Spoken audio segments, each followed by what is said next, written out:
Are you ready for Bias Binder Part 2?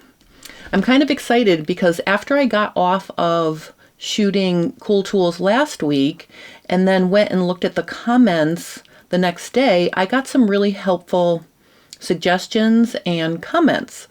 One of them was that there's a special foot that you can get called a bias binder compensation foot, which helps you get the tip of that bias binder right next to or in front of the presser foot. So I researched what that was, and I do have one on order. But after I saw what it looked like, I actually went into my little box of accessory feet for my Janome, and I found that my blind hem foot will do just as nice of a job. So in this tutorial, I'm going to show you how to use your blind hem foot to get a nice, accurate guide for doing the bias binding. And someone else asked me, can you do a Hong Kong finish? And somebody else commented that they didn't have a hole for the screw. So I'm going back to one of my old friends, the Scotch removable mounting putty. And this is very interesting because this is the same package that I bought in July when I was showing how to use it with the presser foot hem guide that I started the series with. And you'll be happy to know that the same package being open, okay, so it's been open for 6 months, the putty works just as nicely, and I didn't take care to seal it closed so it was airtight. I'm using the mounting putty to get the bias binder to stick onto my machine, and then I have a few other things I want to share. I assumed, and you know how they say you should never assume, I assumed that the strip that you cut to go into the bias binder should be a scant smaller than what the maximum, width is for the binder you have. So I was cutting my strips a scant inch to get my strip into an inch binder. Well, I didn't like the results I was getting, so I cut it a scant wider, and guess what? That works better. I think what that little extra smidge does is it actually forces the strip into the bias binder, folds it, and gives it that little extra it needs to create accurate folds because there's no wiggle room. I don't know if that's 100% the reason why it works, but it works so much better. And I'm going to show you how to do a Hong Kong finish today. The other improvement that I have from my first tutorial was I was using my stubby screwdriver to guide the strip into the bias binder because I didn't want to scrape it with something sharp like my stiletto or a seam ripper. I found one of my brushes has a plastic screwdriver end to it. That works perfect. And I think the reason why I was fiddling around with my stubby screwdriver is simply because it was just so stubby and short and it was hard to cleanly push that strip through the bias binder. So we're going to use this today, and I think this works so much better. Before I get to my tutorial, I just want to show you some samples that I made ahead of time. And this got me thinking, sometimes when you're doing a Hong Kong finish, you don't want to top stitch your seam allowances open because the outside of the garment doesn't call for top stitching. Top stitching adds a sporty look to things. So if you're working on a garment that you want to clean finish using a Hong Kong finish, but you don't want to top stitch those seam allowance down, it's really important that both the top side that you can see and also the underside are perfect. So this is where using a bias binder is going to come in handy because in one step, you can see here, it perfectly got near the edge on this side. And if I flip it over, you can see it also is perfect on this side. So I am super excited about the way this is coming out. And I did this without a lot of fussing around. So I'm going to give you some tips for starting and then also the setup. Now, sometimes you might want to do a Hong Kong finish, but if you're working with something really lightweight, you might want to Hong Kong finish both the layers together. Almost like a modification of a French seam. So this one I did with both layers caught together, and you can see that worked out just as nicely. There's one side of it. And there's the other side. Okay, so you can see all right on the edge. So let me show you how I improved my technique. Let's start by looking at the presser foot. Now, the compensating presser foot for the bias binder has a short tip of the presser foot on this side and a longer one on this side, just like the blind hem foot. So that's why I thought it would be an interesting foot to try. And actually, I think the addition of having the flange here also helps because it's going to guide the folded edges of my bias binding. So let me just stick that back on. Okay, and then let's look at how I attached the bias binder itself. I'm just going to pick it up. You can see on the bottom here I put pieces of I put two little globs of this mounting putty. So this is the Scotch removable mounting putty. And I just kneaded it a little bit in my fingers to soften it up. And then I stuck it in this groove here. And you can see the imprints from how it worked before. So once I go to stick it on my machine, basically what I'm looking for here is I want my cone to be in front of the presser foot. I'm going to put my presser foot down, and I'm just going to position this until I know I can swing my cone completely in front of the presser foot, but on the shorter side. So see, this side is shorter, so I'm going to get that right into position like that, and then I'm going to open it, and I'm just going to use my little muscle to press this down. Okay, and you can see I don't need a screw, and this is very secured. See?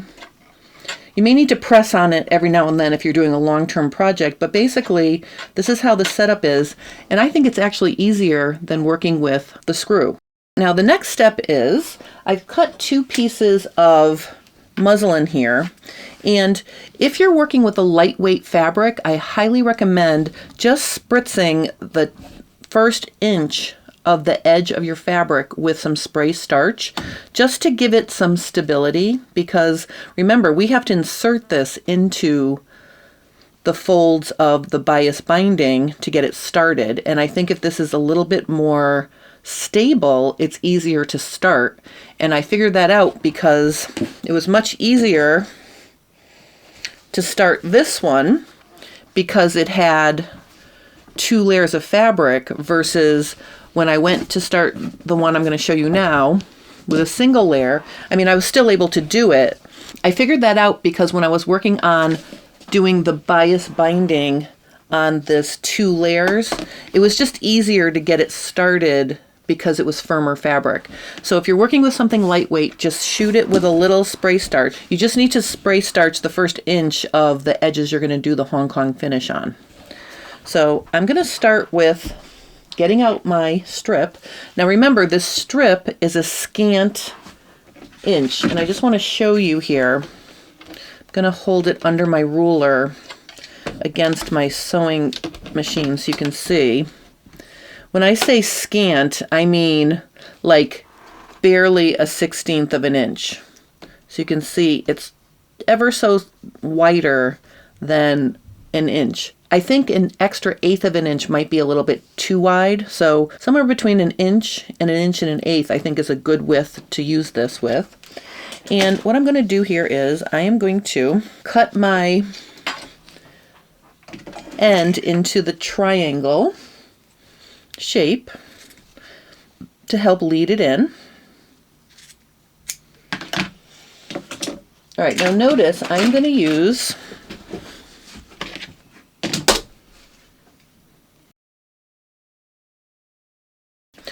my little end of the brush here, and notice how less fussy this is.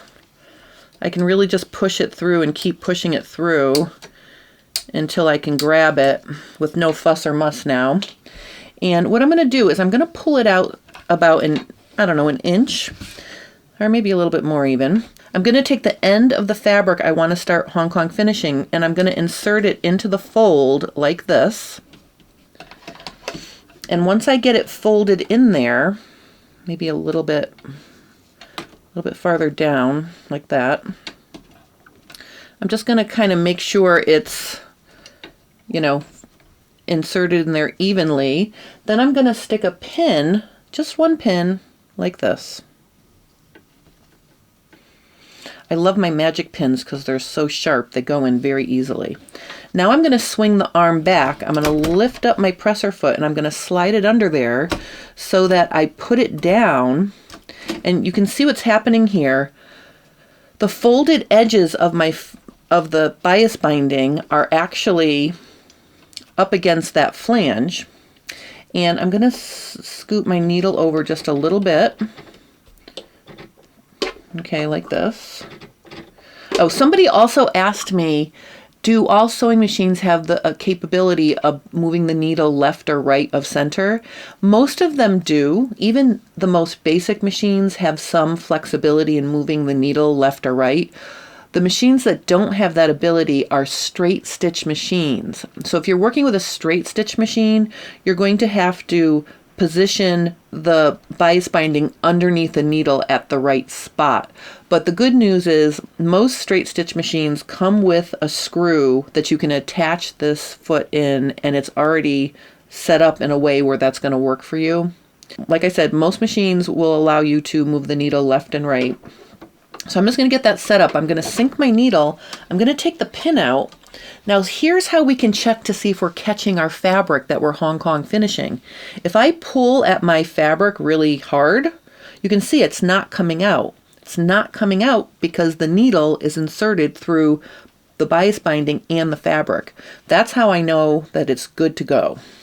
So what I'm going to do now is I'm literally going to slide my bias binder back close, and you can see I'm sliding it back and I'm gently tugging at the bias binding to reel it back in a little bit until this little metal guide on the bias binder is touching the shorter end of the presser foot. Now what I'm going to do is I'm going to press on the gas, and basically I'm just going to allow the binding to feed through, and I'm going to start stitching.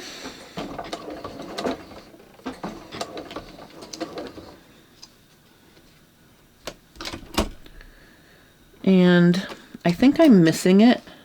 So I'm just going to pick up my needle, and what I'm going to do is I'm going to take my stiletto and I'm just going to push the whole thing over slightly and put the presser foot back down. I just want to make sure I'm catching everything.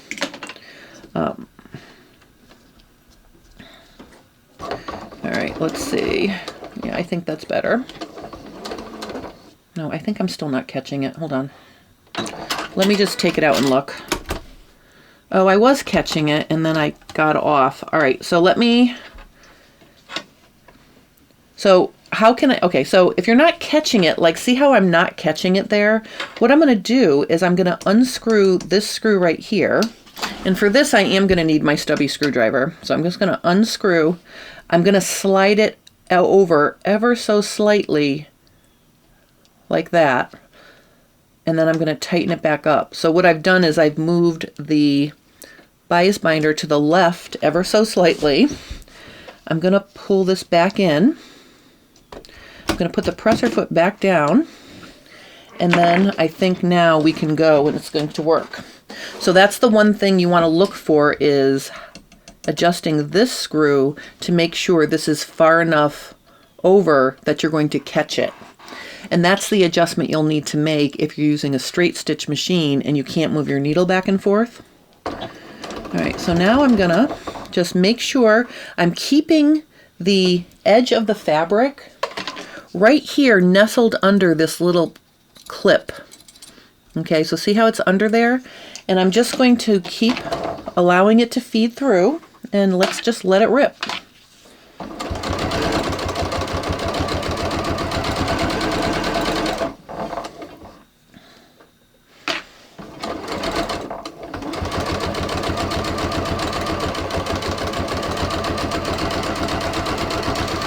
All right, so now that I'm at the end of this one, I'm going to lift up my presser foot.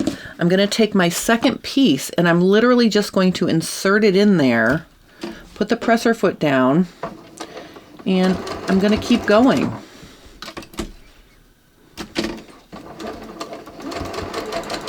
Oops. I think I'm going to keep going. Hold on. I got to get the got to get the fabric to go in there. Hold on. I think I can get that to go in there. I did it when I was practicing by myself. Here. Let's put the needle down. Let's test. Okay, see, I have caught it.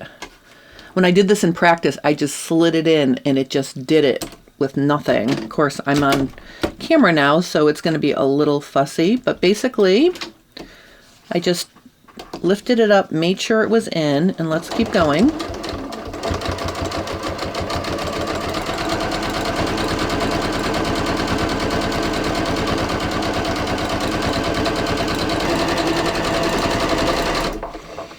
All right, and then for ha-has, I'm just going to continue to do more binding.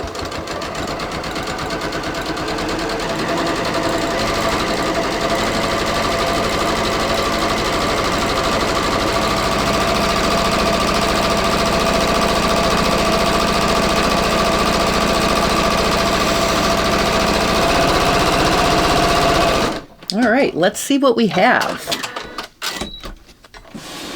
Let's look and see what I ended up with. You can see that I'm right on the edge, and I will tell you, if I were doing this freehand, it would not look that neat. It's absolutely perfect. If I flip it over, it's also absolutely perfect. All right, if I flip it over, it's also very nice on this side. Okay, now I did miss a little area right here on this section, but let me tell you the good news on this. Watch what I'm going to do. I'm going to get a couple of my Aliso Multi-Matte Felted Wool Pressing Surface mats, and I'm just going to give this some steam here. I'm just going to press it flat.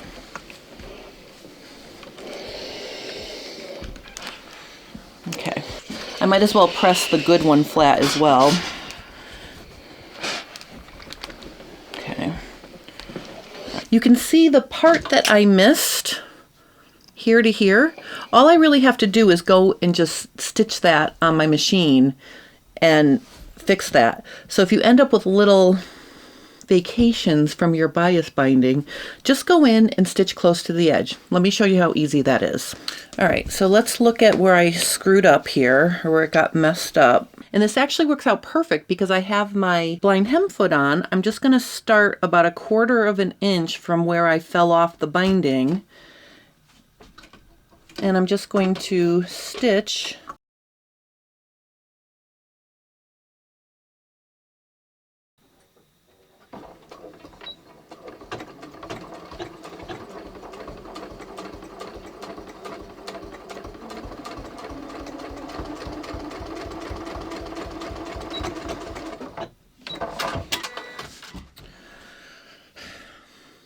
All right, let's look and see how that looks.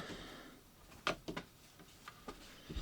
right, so see, I just re-sewed along the edge and I caught it both front and back. So you can see that repairing little mistakes if you didn't stay on the binding the entire time is really not that big of a deal. So all I have to do is trim my little tails here and we're good to go. Next up, I'm just going to show you how to finish this into a seam now that we've Hong Kong finished the edges. I am going to cut my 2 pieces apart here, and then I'm going to put them right sides together, and I'm going to line up the edges of the binding, and I'm just going to stick a few pins like this, just to hold the 8 layers together. I don't need a lot, it's a short one, I'll just do 2. But you can see the edges of my bias binding are matching. And what I can do now is I'm going to come back to my machine and we're going to sew. Okay, before I start sewing, I just want to mark the 1/2 inch right here. I already did it, but I wanted to show you. I just marked right there the 1/2 inch, because what I'm going to do to make my life super easy is I'm going to line up the presser foot edge with the edge of the binding, and then I'm going to move my needle over until it's hitting that 1/2 inch mark. That way I can use the entire edge of the presser foot against the edge of the binding to sew an accurate 1/2 inch seam allowance.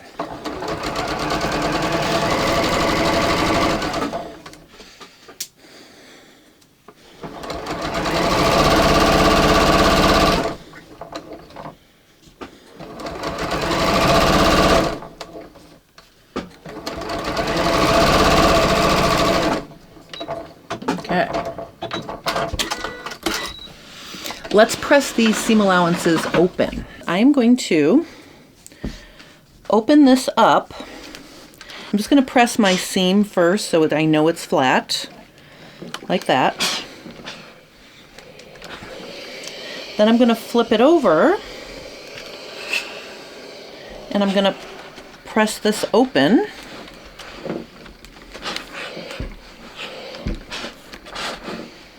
Okay.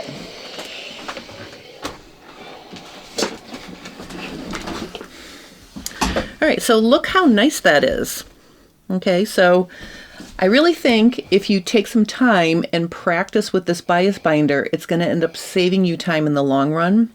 I really am super excited about how it's working now.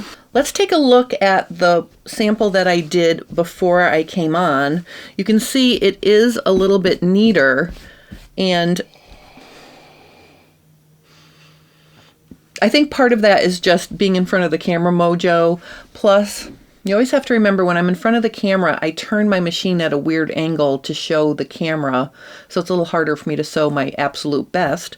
But I want to assure you that the experience I had working with the bias binder using the blind hem foot was significantly easier. So just to remind you, here's my blind hem foot.